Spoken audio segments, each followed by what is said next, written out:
नमस्कार दोस्तों, आप देख रहे हैं सनवाल एजुटेक यूट्यूब चैनल। दोस्तों बात करेंगे राजस्थान अर्धवार्षिक परीक्षा 2024-25 का 11वीं क्लास का हिंदी की जो पेपर है उसके आंसर की भी आपको अब बताने वाला हूं। 18/12/2024 को आपका एग्जाम हुआ, तो अपने अपने क्वेश्चन के आंसर की आप मिलान कर सकते हैं और जो भी छात्र यहाँ पे कॉपी में वर्क करना चाहता है वो भी आंसर यहाँ पे सही सटीक आंसर आपको एकदम बताने वाला हूँ। तो बात करते हैं यहाँ पे जो पेपर है उसके आंसर के बारे में। जी हाँ दोस्तों, ये है 11वीं क्लास का अर्धवार्षिक परीक्षा का 2024-25 का पेपर है हिंदी का। हिंदी जो अनिवार्य है उसका पेपर है। 3 घंटे 15 मिनट का एग्जाम और मैक्सिमम मार्क्स 70 नंबर इसमें दे रखे हैं। तो सबसे पहले हम बात करते हैं खंड ए के अंदर जो पहला क्वेश्चन है। पहले क्वेश्चन में क्या है, अपठित पद्यांश दे रखा है, उसको पढ़कर आपको जो भी क्वेश्चन दिए गए उनके क्वेश्चनों के आंसर के बताना होगा। तो इसके आंसर आप लिख सकते हैं, अपनी कॉपी में आंसर लिख सकते हैं। पहला क्वेश्चन पूछा प्रस्तुत पद्यांश का उचित शीर्षक क्या है, तो पहला क्वेश्चन में से ऑप्शन हो जाएगा जल का संरक्षण, बिल्कुल राइट आंसर होगा। जल को किसका आधार माना जाता है, तो 2 नंबर क्वेश्चन में ऑप्शन क्या हो जाएगा, राइट आंसर होगा सृष्टि का। तीसरा आता है अमृत का पर्यायवाची है, तो तीसरे क्वेश्चन में द ऑप्शन क्या हो जाएगा, राइट आंसर हो जाएगा सुधा। नेक्स्ट बात करते हैं 4 नंबर क्वेश्चन, कवि ने किसे माँ का आंचल कहा है, तो 4 नंबर क्वेश्चन में ब ऑप्शन क्या हो जाएगा, राइट आंसर नदी या ताल। बंजर का अर्थ क्या है, तो इसमें आ जाएगा स ऑप्शन ऊपर। उसके बाद में आता है इसके अंदर ही दे रखा है अपठित गद्यांश दे रखा है, वो पद्यांश है या गद्यांश है, इसको पढ़कर नीचे के दिए गए जितने भी क्वेश्चन है उनके आंसर के यहाँ पे बताना होगा। तो पहले क्वेश्चन आता है श्रद्धा का व्यापार स्थल कैसा रहा, तो यहाँ पे इसमें आ जाएगा ब ऑप्शन आ जाएगा, राइट आंसर विस्तृत आ जाएगा। उसके बाद में आता है कर्म का स्मारक किसे बताया गया है, तो दूसरे क्वेश्चन में स ऑप्शन क्या हो जाएगा, राइट आंसर हो जाएगा स ऑप्शन का मतलब कर्ता। नेक्स्ट आता है कर्ता को कर्म से क्या प्राप्त होता है, तो तीसरे क्वेश्चन में ब ऑप्शन राइट आंसर हो जाएगा। 4 नंबर में किसमें घनत्व अधिक होता है, तो 4 नंबर में स ऑप्शन क्या हो जाएगा, राइट आंसर हो जाएगा। ठीक है, प्रेम। नेक्स्ट आता है कर्ता अपने सत्कर्मों से क्या बन जाता है, तो 5 में ऑप्शन हो जाएगा शक्ति केंद्र। उसके बाद में आता है 2 नंबर क्वेश्चन। 2 नंबर क्वेश्चन में पूछा है रिक्त स्थानों की पूर्ति करना होगा। अविकारी के मुख्यतः कितने भेद होते हैं, यहाँ पे इसके भेद होते हैं 4। दूसरा आता है जिन शब्दों का मूल संस्कृत में है बिना रूप परिवर्तन के हिंदी में प्रयुक्त इन शब्दों को क्या कहते हैं, तत्सम शब्द कहते हैं। क्या कहते हैं, तत्सम शब्द कहते हैं। तीसरा आता है जिसका शत्रु कोई शत्रु नहीं हो, इस वाक्यांश के लिए एक शब्द आपको प्रयुक्त करना होगा, तो इसमें आएगा अजात शत्रु। अजात शत्रु आ जाएगा इसका राइट आंसर।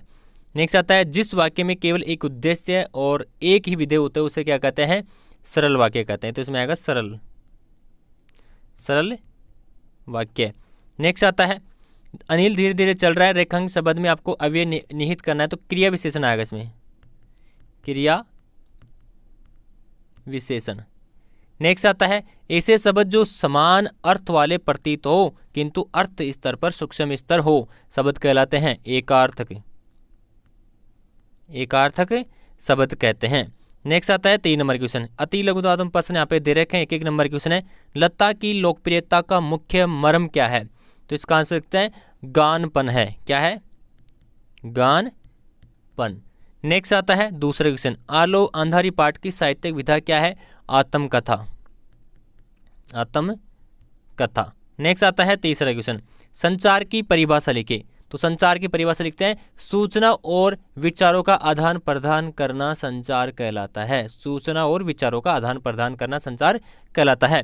फीडबैक किसे कहते हैं, फीडबैक में आप लिख सकते हैं किसी व्यक्ति के व्यवहार या कार्यवाही के बारे में दी जाने वाली सहायक जानकारी को फीडबैक कहते हैं।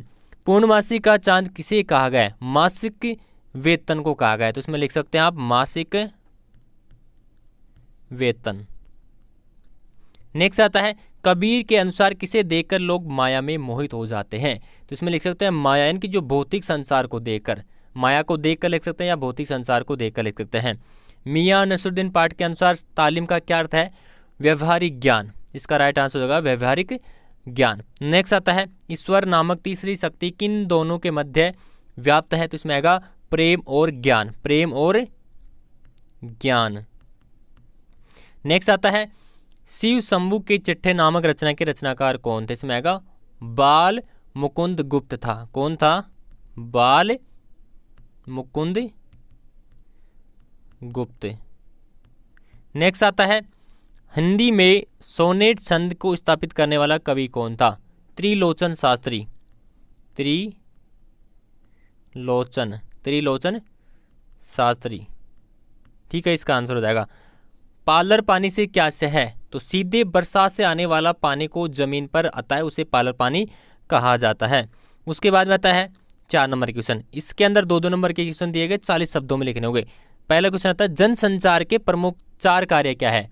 तो इसका आंसर लिखेंगे सूचना देना। तो इसके 4 कार्य लिखेंगे। पहला है सूचना देना, दूसरा है शिक्षित करना, तीसरा है मनोरंजन करना और चौथा है राजी करना। शास्त्रीय संगीत में लता का क्या स्थान था? समझाना होगा। लता मंगेशकर ने शास्त्रीय रागों पर आधारित गीत गाए जिससे भारतीय संगीत को एक नई ऊंचाई मिली और वे सुरों की देवी मानी जाती है।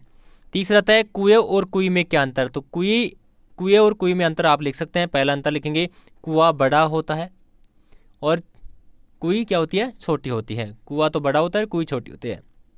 दूसरा अंतर लिखेंगे कुआं पानी निकालने के लिए होता है, कई जल संचय के लिए होता है। कुई क्या होती है? जल संचय के लिए होती है, कुआं पानी निकालने के लिए। तीसरा लिखेंगे कुआं सार्वजनिक होता है और कुई क्या होती है? निजी होती है। उसके बाद में आता है नेक्स्ट क्वेश्चन। नेक्स्ट क्वेश्चन क्या पूछा यहाँ पे? इसमें पूछा है ब्रह्मा के एकाकार के लिए कबीर ने किन मान्यताओं को प्रकट किया है? तो इसका आंसर आप लिख सकते हैं कबीर ने जाति, धर्म, पूजा पद्धति के भेद को नकारते हुए प्रेम, ध्यान, सत्य, ब्रह्मा तक पहुंचने का मार्ग बताया है। 5वां क्वेश्चन पूछा है अप्पू के साथ 2.5 साल पाठ के अनुसार शूटिंग के दौरान किन किन समस्याओं का सामना करना पड़ा है? तो इसका आंसर लिख सकते हैं शूटिंग के दौरान आर्थिक कठिनाइयाँ, स्थान और संसाधनों की कमी, स्थानीय लोगों का सहयोग प्राप्त करना चुनौतीपूर्ण रहा है। नेक्स्ट आता है शिक्षा के क्षेत्र में फैली दुकानदारी को तो बंद होना ही चाहिए और पंक्ति का आशय क्या है इसमें बताना होगा। तो इसमें आप लिख सकते हैं 6 में शिक्षा व्यवसाय नई सेवा है, इसका उद्देश्य धन अर्जित करना नहीं है बल्कि ज्ञान और संस्कार प्राप्त करना वह प्राप्त करना चाहिए। ठीक है, ज्ञान संस्कार प्राप्त करना चाहिए या भक्ति आप संस्कार भी बोल सकते हैं, ज्ञान भी बोल सकते हैं, प्राप्त करना चाहिए। अक्क महादेवी के अनुसार इंद्रिय संयम रखने के लिए क्या क्या तरीके हैं? तो लिख सकते हैं इसमें भक्ति और साधन। दूसरा लिख सकते हैं सांसारिक इच्छाओं का त्याग। तीसरा लिख सकते हैं आत्मा को परमात्मा से जोड़ना। उसके बाद में आता है पद्यांश को सह प्रसंग से व्याख्या करेंगे। इसमें प्रसंग करेंगे, व्याख्या करेंगे और विशेष भी लिखेंगे। 3 नंबर का क्वेश्चन है, बड़ा क्वेश्चन है। अथवा के अंदर भी दे रखा है, दोनों में से एक करना होगा।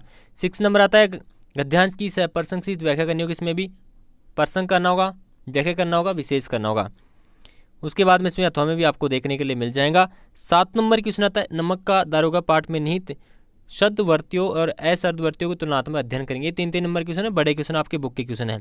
अथवा के अंदर इसमें पूछा गया है मोहन जब लखनऊ गया तब वहाँ किन किन कठिनाइयों से जूझना पड़ा और मोहन की जगह होते तो आप क्या करते। उसके बाद में जो 8 नंबर आता है चंपा काले अक्षर नहीं चिन्हती, शीर्षक के औचित्य को अपने शब्दों में लिखना होगा। अथवा में भी दे रखा है, दोनों में से एक करेंगे। 9 नंबर क्वेश्चन भी 3 नंबर के, तो ये 9, 10 जितने भी क्वेश्चन यहाँ पे दे रखे हैं सारे 3 नंबर के क्वेश्चन पूछा है। 10 में तो आपको पत्र ही लिखना है, ठीक है। और 11 नंबर क्वेश्चन में आपको एक संपादकीय लिखना होगा, यानी कि बढ़ते सांप्रदायिक अलगाव देश के लिए विकट समस्या पर। उसके बाद 12 नंबर क्वेश्चन में प्रतिवेदन तैयार करेंगे। आपके विद्यालय में कैरियर डे का आयोजन किया गया है।